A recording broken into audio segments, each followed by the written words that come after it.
Morning, everybody. I've probably told, I don't know, who knows if I know I've told this story before. Whether or not you remember it is arbitrary, but I remember the first time I really participated in a fast. I was a high school student. I was not a Christian at the time. I don't even know why I was doing this thing. Somebody from my high school had invited me to be a part of her youth group for that weekend or something like that. And it was like a 30-hour famine. Maybe you guys have heard of that before. And it was like, the whole thing was like, you were in this church's gymnasium. It was like a sleepover camp out thing, cardboard boxes, sleeping bags. It was fun. It was a way to like fast and have fun together. But I remember, the thing that really sort of stuck with me was because we were like high school students or whatever, they were trying to like make it fun, and they would say like, oh, if somebody says like, I'm hungry, somebody would shout out, drink juice. Like that was like the response, like, because we were whatever, softies, and we couldn't go without juice for 30 hours apparently. And so it was like, if we felt that depleted, it would drink juice. And I was thinking about this morning and this week, and I was like, man, we should have something like that. Like, I'm hungry, and someone's like, hungry for the Lord, obviously. Or like, are you hungry? Not as hungry as I am for the voice of God, you know? Like, we got to like have things like that to sort of help this week go by. Like this morning, I was like, man, I'm hungry. And I was like, oh, wait, that's part of it. You're supposed to be hungry. You're fasting. And so I'm excited to be on this week with you guys.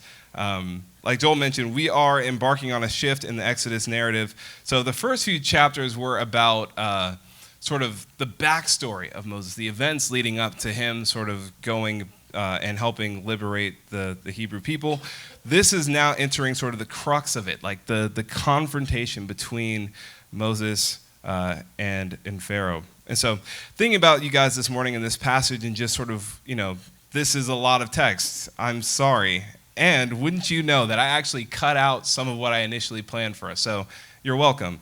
But thinking about this passage for us this morning, I was thinking about the way that in our calling, there's the calling moment itself, the moment where we hear what God has sort of, called us to, is an exciting one. Like, we feel like, all right, maybe it's a little bit scary. Like, we recognize it's a big job, but there's a level of excitement. Like, you have something to aim your trajectory towards, your life towards, and you walk towards that thing. But then, pretty quickly, as you get started, you realize, actually, this is way more complicated than I thought it was. And all of a sudden, you're like, God, what did you actually just ask me to do? What is this? And I feel like this text, if you feel that way, this text is right there with you. None of us go into ministry actively trying to make things worse for the lives of those that we want to serve. But what do you do when your helping hurts? That's the question. What do you do when you try to be obedient and it blows up in your face? And so let's pray. And then as we have, for those of you who are new, we kind of like to do a Bible study on this. So you guys are going to read it. You guys are going to talk about it around your tables. We're going to have a big group dialogue, and then I'll share some thoughts with you. But let me pray for us before we dive into this really long and really small text. I'm sorry. You can't say we don't take the Bible seriously around here. But Jesus, I don't know. I feel this morning, like this text, like every text, I mean, it's important. It just feels, I feel the weight of that. And so, God, I'm asking this morning that you would move past maybe my hunger and fatigue, and that, God, that you would actually shine forth, that you would like be, I don't know, the thing that we see this morning, the one that we see. And God, the words that I have on this page, to whatever extent they matter, would you allow them to stick and resonate? And God, if it doesn't matter, if I'm like completely wrong, God, as always, I ask that you would like change the words that I'm saying so that people actually hear the thing that they need to hear. Would you be glorified, Lord? And so, yeah, help us to dig into this text. Would you speak to us? Because your servants, we are listening this morning. And so it's in your name we pray. Amen. Go ahead, take some time and get your reading glasses and dig into the text. All right, friends, let's do this. Let's dialogue, shall we? It seems like you guys had some good conversation. It's not like there was a shortage of text to talk about, so I'm excited to see what people came up with. So who wants to kick us off? What were people talking about around their tables?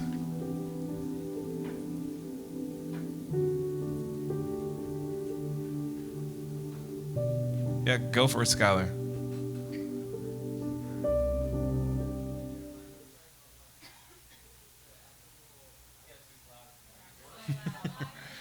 Yeah, we're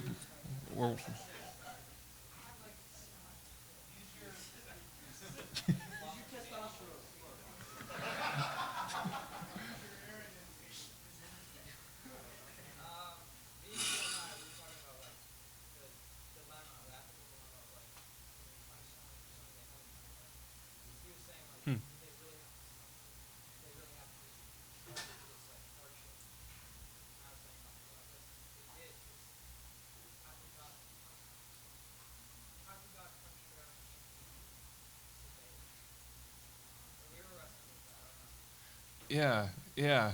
I mean, so they're talking about. I'm gonna try to respond back or like repeat it back to make sure I hear this correctly. So, part of what you're grappling with, it's like I heard the ethical implications and whether or not you could punish someone for something they hadn't done yet. And so that was in reference to Pharaoh or in reference to the Israelites. Okay, interesting. Yeah, I don't know. I don't have an answer for that. That's yeah, go for it, Don. Well, at our table, I think it was John. Oh, I think it was John that mentioned that God was exposing Pharaoh's heart. So I think it fits in with what they were talking about, not just punishing him for something he hadn't done yet, but exposing the evil that was driving him and that will to power. Yeah, that help you guys. Cool, because I had nothing for you. Other thoughts, other things that people saw. Well, Tomy, so this, for all the familiarity in the world of the story, I still feel like it's the first time that I've ever seen that the original request is like a weekend retreat. You know what I mean? Let my people go on a retreat this weekend. And I was like, I feel like I was like, is that new? Did they add that? I don't remember ever seeing that, but that stood out to me. Yeah, absolutely. It is kind of a strange request. I mean, commentators are a little bit torn on this. Like, on one hand, it is a bit modest, a modest of a request that it seems. But my understanding is that there's potential that, culturally speaking, Pharaoh would have been able to read between the lines. Like, this isn't just oh, you're asking to go away for 3 days. Like, that's a soft way of asking for freedom. And yeah, not going to happen over my dead body. Which, well, there's that too. Other things that people saw. Someone in my group, not me, was, but is too shy to get on the microphone, basically said, like, Moses, why does he expect any other response from Pharaoh? He knows Pharaoh. He knows the court system. He knows the oppression of the people. What, you go in there and you kick a bear, what do you expect? The bear's going to act crazy, but maybe some of the lesson is sometimes God asks you to go to places and it's not going to go well, but it's exactly still how, but don't be surprised if it goes poorly. Yeah. But it's still maybe actually God's will. Right? Yeah, I have so many questions about it too. Yeah, absolutely. Because it's not like Moses isn't warned, right? Like, he gets told, no, Pharaoh's not going to listen. And in fact, this is part of your speech that you say to him, if you don't do this, this is what's going to happen to you. So it's not that it's like, oh, I had no idea that this was going to happen. But yet there is this surprise. And I do think there is something really powerful there for us as missionaries. Like, it might not always go the way you expect it, but maybe it's going exactly according to plan. Maybe. I don't know. Yeah. Other things people saw.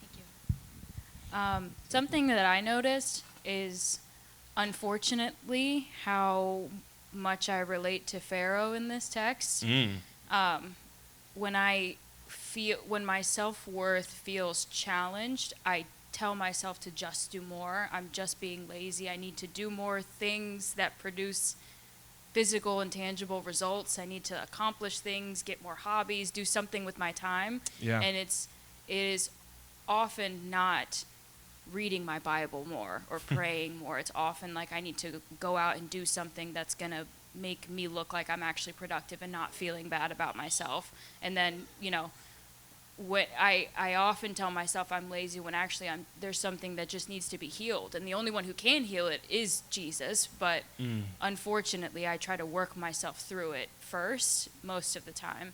Yeah. So that was a little convicting for me. Yeah. No, that's really profound. That's a profound insight. We've kind of have grappled with that as we've looked at Exodus, that it's easy to sort of demonize Pharaoh. Obviously, he's sort of the villain of the story. And we can sort of side with Israel, obviously, because they're the heroes of the story, and we don't want to think of ourselves as villains. But the reality is that, yeah, we do have our Pharaoh tendencies. Pharaoh has a fear of loss of control, right, and loss of power. And so do we. And what do we do when we're faced with things that are outside of our control, when things threaten our power? We try harder to grasp at those things. And sometimes that might mean the subjugation of other people. Womp, womp, womp. Yeah, something in the back. Yeah, so I have a couple here right in the first few verses where it says, "Who is the Lord that I should obey his voice?" I think that's something that we all have to answer. Who is the Lord that we should obey him? Just this perspective from a non-believer to a believer, then as the Hebrews say, hey, we have to go to the wilderness to sacrifice. We're to be these living sacrifices, offer a sacrifice to God. But even to piggyback kind of off what our sister just mentioned, you see Pharaoh saying, hey, get back to your burdens. So we're to spend this time with the Lord, but the enemy's always, hey, get back to your burdens. You need to work. You need to scroll on social media, or, get back to being distracted. You don't have time. You can't go and worship the Lord. So just a couple takeaways. Yeah, so good. Yeah, and I'm definitely that phrase, who is the Lord that I should let Israel go, that phrase stuck with me too. And so we're going to spend some time talking about that. Maybe one more if there's anybody else. Yeah, go for it, John. Kind of in conjunction with what he was just saying. We were also noticing how, like in verse 9, it says, sorry, I can't read this. Look at that, my glasses broke. He says, make their work harder, basically that they would not pay any attention to the lies. And just to remembering it kind of juxtaposes. So Pharaoh is a god in his own eyes, right? And so to his people he's a deity. And the whole remembering that the world considers what we believe to be lies. Like, we have to remember that. Like, I think about, like, my work, what I do now, and I'm having to work more the more promotions I get. And it's like, it's almost like he was saying, it's almost like the secular world is trying to say, hey, work harder, do more work, so that you don't pay attention to that thing you call Jesus, which is actually lies concerning the real world. They think, hey, this is the real world. This is not a place for the name of Jesus or your ethics. Those are actually lies. You need to make sure you get back to work and do what we want you doing. Like, I find I really relate to that, like, juxtaposition of worldly godliness, how the New Testament says having a form of godliness, but their conscience being seared with a hot iron. Kind of that, like, well, this is actually what's right. And your faith is actually what's wrong. Don't believe in those lies. Just get more to work with what we want you doing. Yeah, so good. And I think, obviously Pharaoh here is not with us presently, but the spirit of Pharaoh and the spirit behind Pharaoh is still very much alive and real in our own lives. And we do have to grapple with that a little bit. I love that. And some of what you talked about, I'm definitely going to talk about as well. And so maybe this is as good of time as any for me to jump in here. Yeah, as I've been sitting with the text this week, I think I was struck by three particular phrases. In each of them, I don't know, as I was looking at it, it felt so rich to me that it felt like it was just worth sitting with them for a little bit. And so I kind of want to look at the entirety of this text through maybe three basic movements. This is going to be no surprise to anybody, but I want to look at Pharaoh's refusal, and I want to look at Moses' reaction, and lastly, I'm really, really, really fascinated by the Lord's response. Those are the three things I want to look at today. And so, of course, I want to start with Pharaoh's refusal and this idea, this phrase, "Who is the Lord that I should obey him and let Israel go? I do not know the Lord, and I will not let Israel go."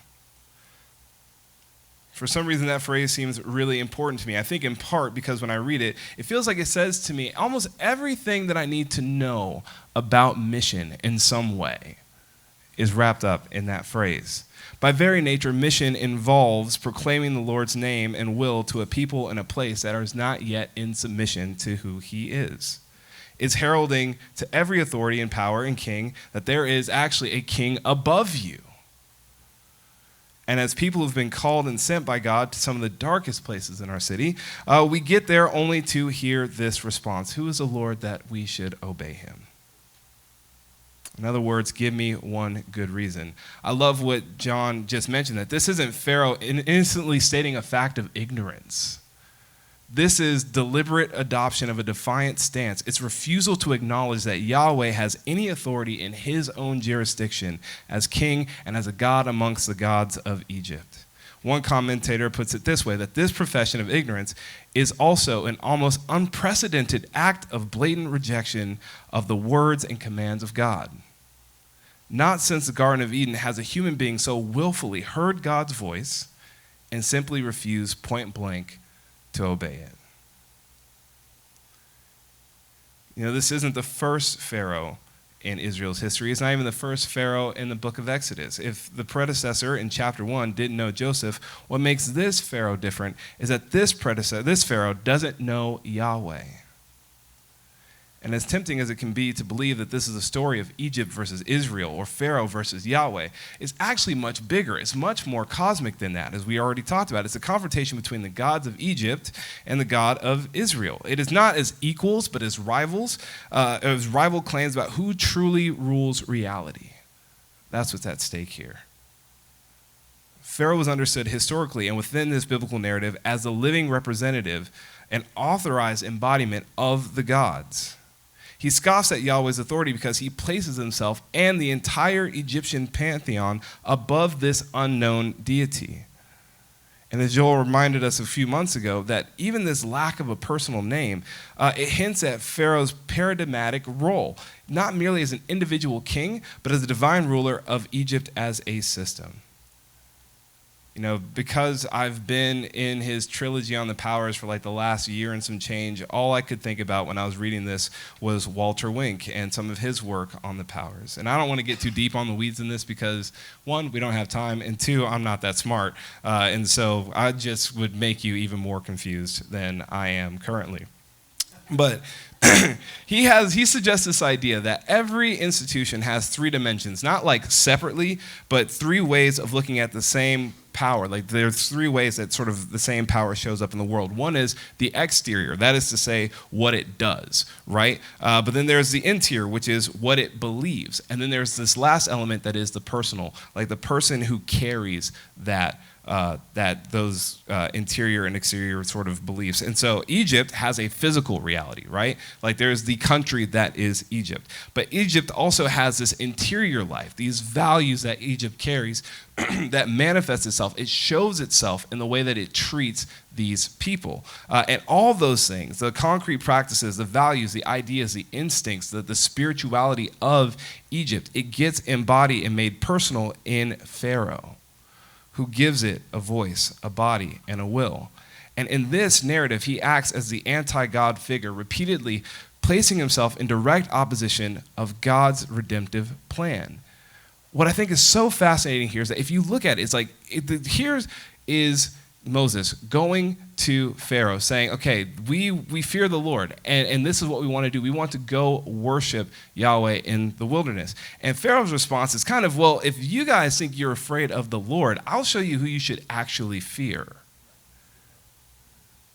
you're not going to be free to go worship the Lord. What you are free to do is go collect your own straw and make bricks.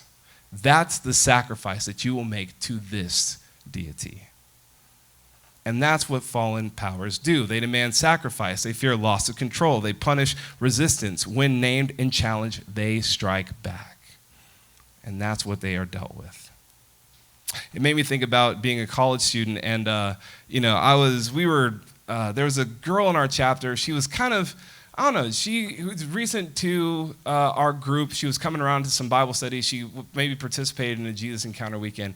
And just like God had moved so tangibly, so palpably in her life. Like, you guys know what I'm talking about? Like when you meet people who like just sort of give their life to Jesus, like before, like there's a difference between how their countenance before Jesus and after they say yes to Jesus. Like they almost got like the Jesus glow. Like there's something in their eyes that's just different when they've encountered Jesus. And I remember her having that experience at Jesus Encounter and like waking up the next day being lighter. And there's something about her that felt freer. And kind of coming out of that, she realized, okay, I think what I need to do is I need to break up with my boyfriend, because her boyfriend was not a Christian. Like he might have called himself a Christian, but he wasn't like actively submitted to the lordship of Jesus in his life. It was kind of like, yeah, we go to church. Well, that makes us Christian, right?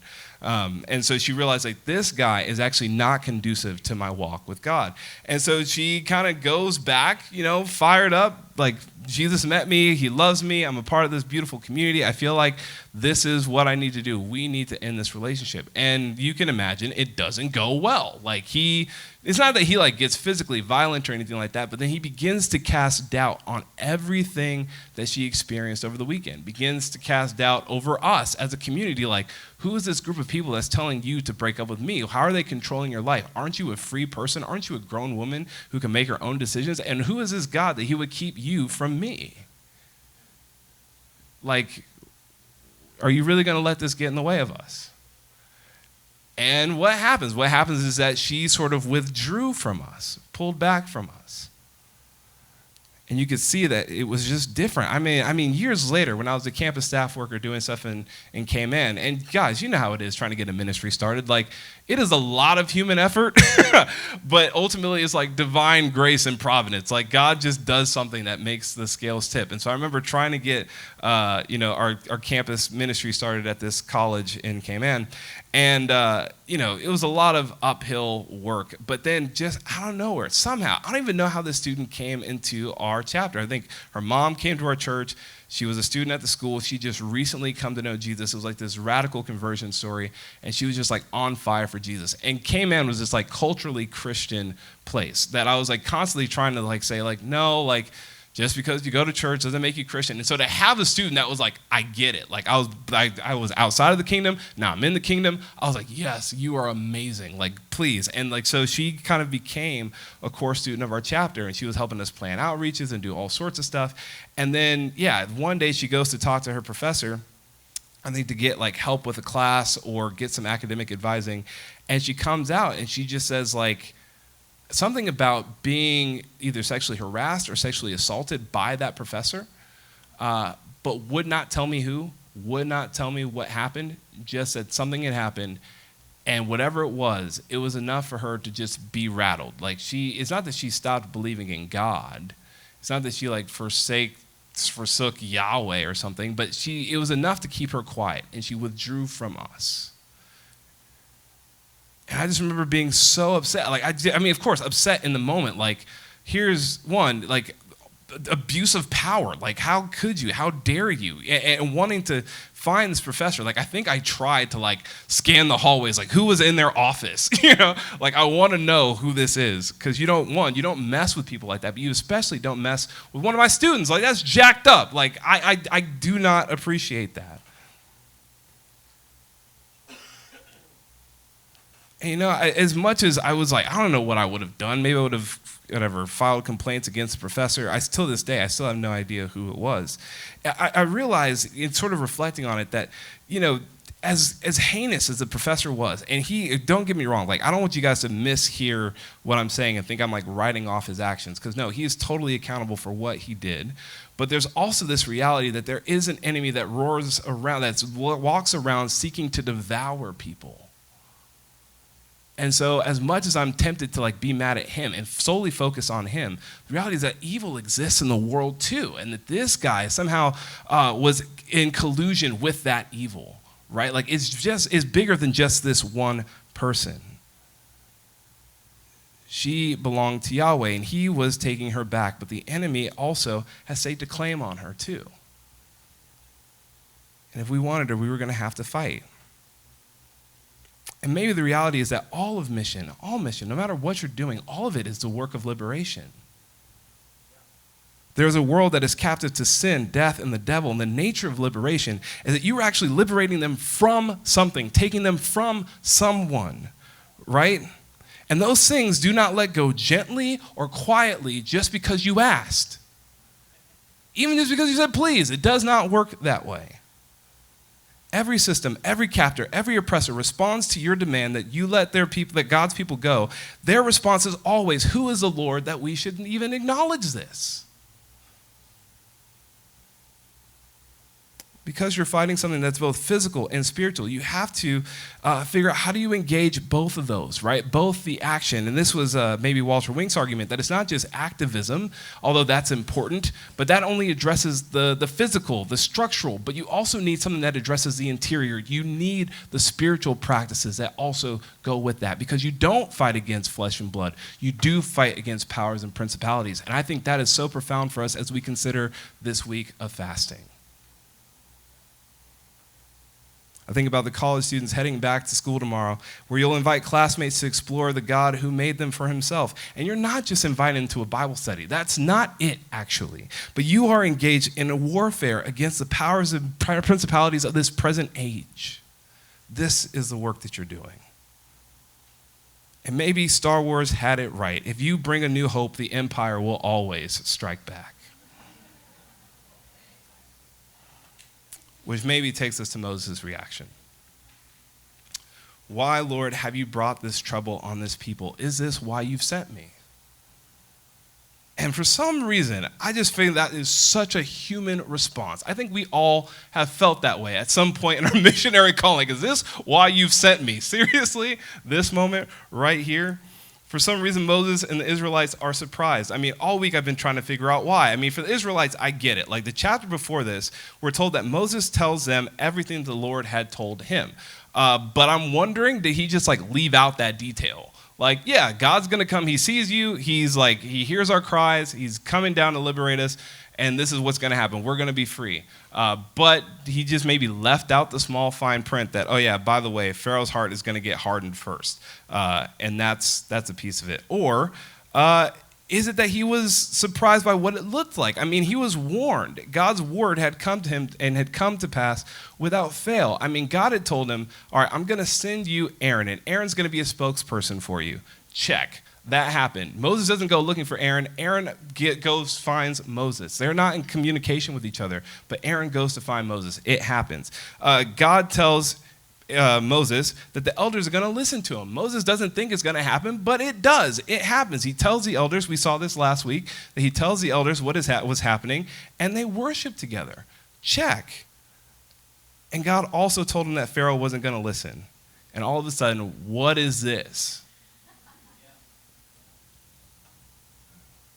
I wonder if some of it had to do with Pharaoh's reaction. I mean, just to be clear, this is a tight turnaround. Pharaoh immediately turns around and tells people, oh, by the way, we're taking away their straw, just so that you could be clear that this is in response to what Moses and Aaron have done here. It's not just that Pharaoh says no and the whole thing is dead in the water. It's that their words actually have the opposite effect of what they intended.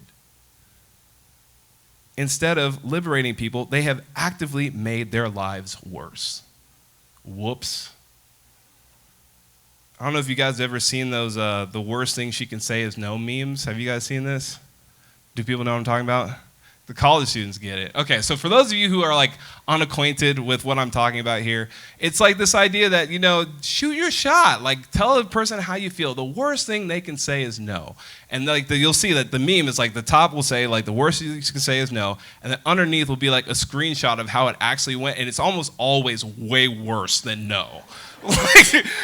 So, for example, one that I saw was a screenshot of a guy having a conversation with a girl that I'm assuming is a friend of his. And he said, hey, what would you say if I were to say, this dinner thing that we got coming up, what if we treat that like a date? What would you say to that? And she responds, I would laugh because you're joking. To which he says, actually, I'm not joking. This is actually really vulnerable for me. I'm quite serious. And her response was, ew, Brian, no. Way worse than no. Another one I saw, I was only going to tell one, but because we're here and I'm amused, this one I saw was a guy who told a girl he liked her, and she screenshotted it and sent it to him, thinking she sent it to her friend, saying, my worst fear has come true. To which he responds, wait, what? It turns out there are worse things than no, actually. You think the worst they can say is no. It turns out it can get so much worse. I mean, watching the people he was sent to rescue become further oppressed as a result of his presence, that was not part of Moses' plan. I mean, imagine that. Imagine you go into a strip club, you walk the streets trying to free women, and instead of freeing them, the pimps tighten their grip on them and make their lives worse. None of us go into ministry or mission trying to make the lives of those we're trying to reach even harder. None of us do that. We might want to make the lives of the people oppressing them more difficult. We might want to be a thorn in their side a little bit, but we don't want to make their lives, the people that we're trying to love, we don't want to make their lives harder. I mean, it's so bad that the Israelites actually go to Pharaoh without Moses and Aaron. They're like, okay, hey, ignore those guys. Can we reason for a second? And Pharaoh's like, no. They discover that actually what you see here is this really sort of complicated system where Pharaoh's on top, but then, he has his overseers. He has his officials, and underneath those Egyptian officials are the Israelite overseers, and underneath the Israelite overseers are the people themselves. And the people, they're the ones who are most affected by this passage and also the most absent the entire time. They are the victims of what's happening above them. It's one thing if Pharaoh had said no, that would be bad enough, but he actively makes it worse. And we haven't talked about it, but brick making is brutal business. Like, it is brutal in terms of even just what modern day brick making slavery looks like.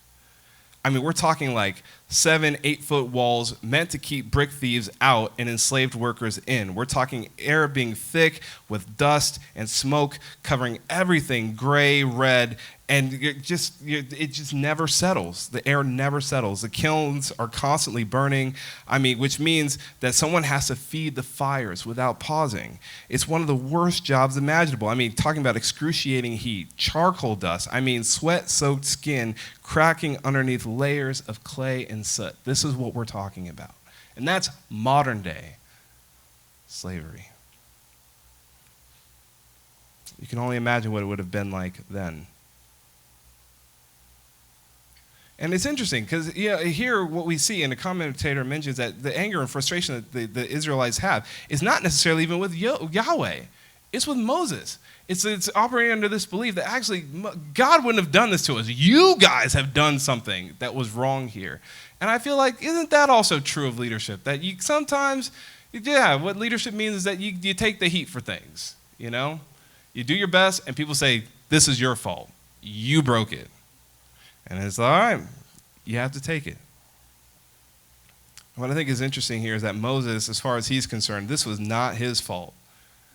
He's like, this wasn't me. I didn't do it. Pharaoh's the one who did it. Actually, I'm just representing God. God, you did this. Why did you do this, actually?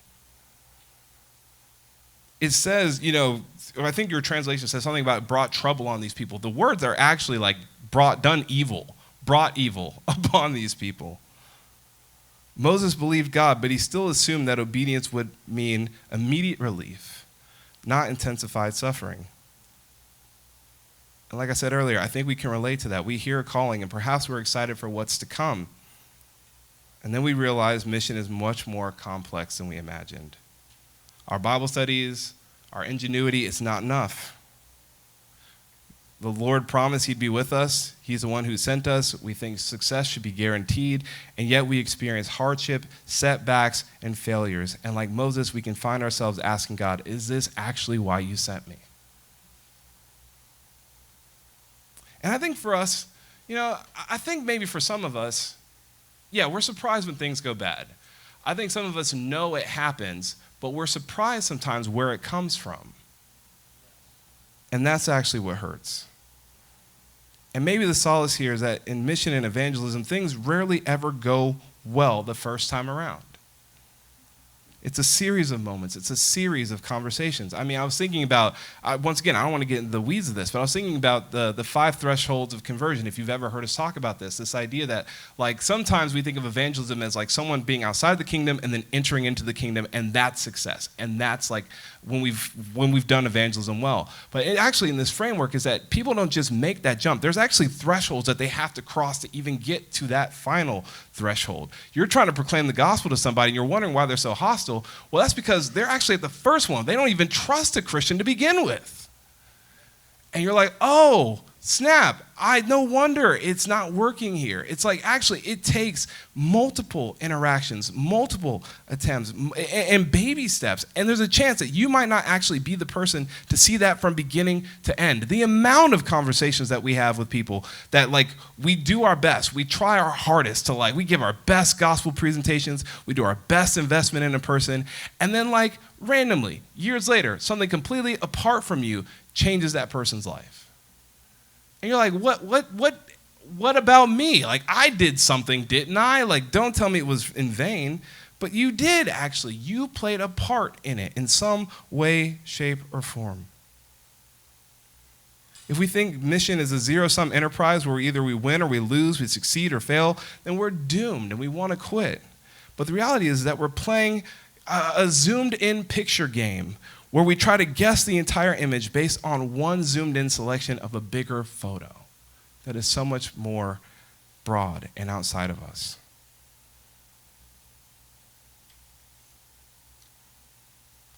I mean, this is Paul in 1 Corinthians 3, right? One plants, one waters, but it's God who makes things grow. That was his word to Corinthians, and maybe it is to us too. Something may not work the first time around, may not work the 5th time around, but you know what God is going to do? You don't even know what God's going to do. But there's a possibility that your attempts and their rejections are actually all part of the broader story of what God is doing. Technically moving forward. Because even while positionally they might seem further away from God, in terms of God's timing on their life, they are one step closer to being exactly where he wants them to be. If Moses only has this moment, then yes, this was an abject failure, but that's not what we see. It turns out that this is exactly what God has planned, which gets us to this last piece, God's response.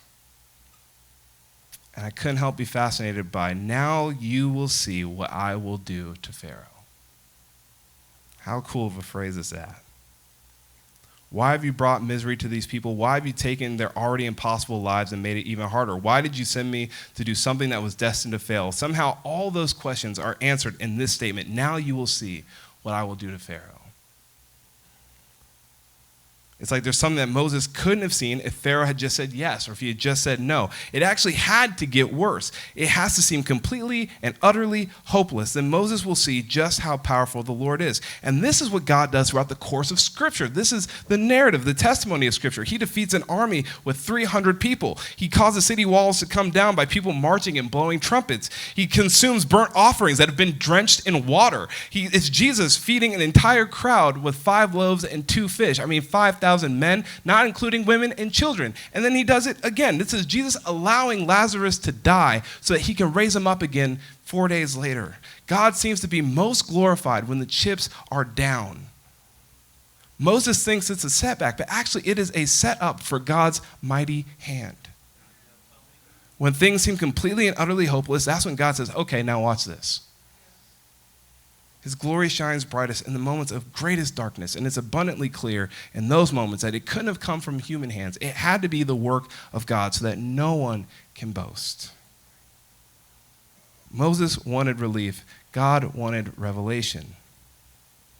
Reminds me of this video I saw of this guy. I don't even know how I stumbled on it. It was like this guy, he catches this woman. I think he's like a bodybuilder, runner or something. I don't know. But he catches this woman who I guess she was doing her run. And he says to her, I'll pay you $100 if you beat me in a race.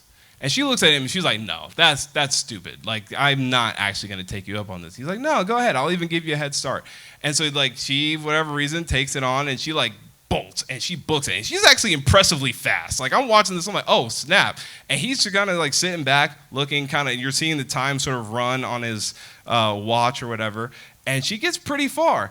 And then it's like, okay, it's time. And then he goes and he runs. And I'm still thinking, like, she's pretty far ahead. There's no way. Like, she's booking it. And then part of me is also thinking, wait, where the heck is the finish line? Like, are you just going to let her run so she gets tired and then, like, pass her? But eventually, gradually, he creeps up on her. It's actually pretty remarkable. And then passes her. And as impressive as he was, I mean, the fact that she ran that hard, that long, that far was impressive to me. But it was just like, oh, that's interesting. What is that? I mean, it's being a show-off and a jerk. I mean, partially, but you get what I'm saying here. It's not enough to just snap his finger and allow the Israelites to go free. Pharaoh is about to become an object lesson for anyone and everyone, just what happens when you mess with God's people. You see, through Pharaoh's stubborn refusal and his hardening of heart, not just he comes to know the Lord, but so do the Israelites and every surrounding nation that they deal with. This becomes the testimony. Oh, we don't mess with those people. Their Lord delivered them from the hand of Pharaoh. If chapter 5 begins with Pharaoh saying he doesn't know the Lord, the next 8 chapters are Pharaoh finding just exactly who the Lord is. He may not know, but he's about to mess around and find out. That's right. Not just him, but all the surrounding nations.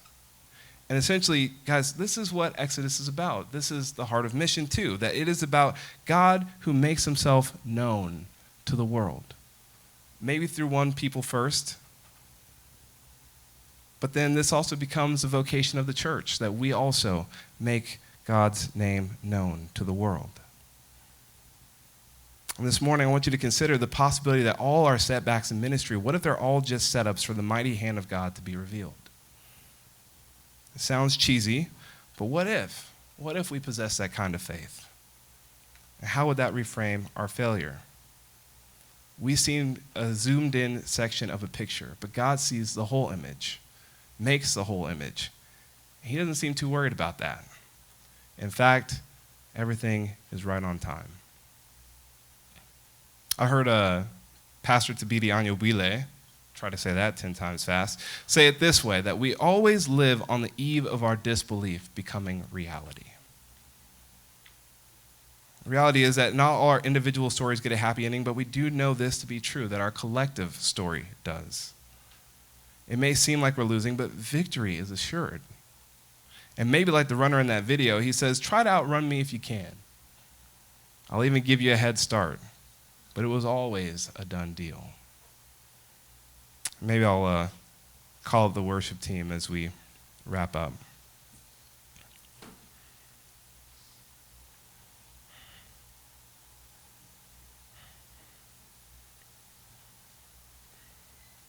I was thinking about how years ago, a number of us, we would have read Mark Sayer's Reappearing Church and wrestled with the idea that renewal begins when people grow disillusioned with the places they've incorrectly placed their hopes in.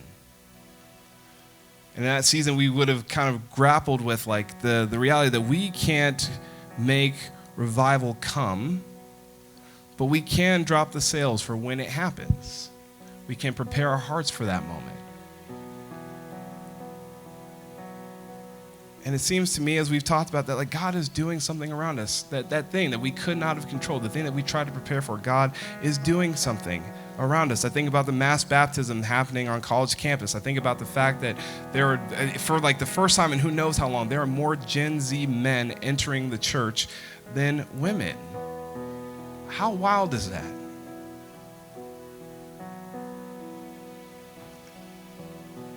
The reality is that like it's not that everything is hunky-dory. I mean, between everything happening with ICE and with Venezuela and all the, man, social media is just a dumpster fire. Like, I went on like for a second, and I was like, oh, this is why I never come on this thing.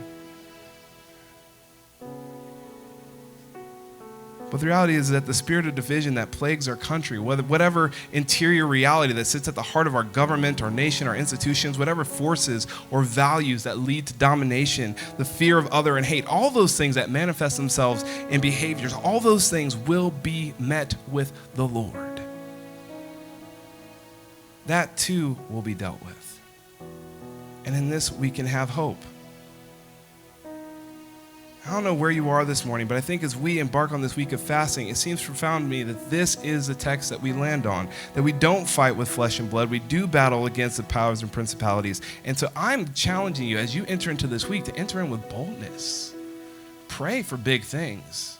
Look for what the Lord is going to do this week. Not just, maybe, I don't know, he does something around us, but maybe he does something in us, and that's important too.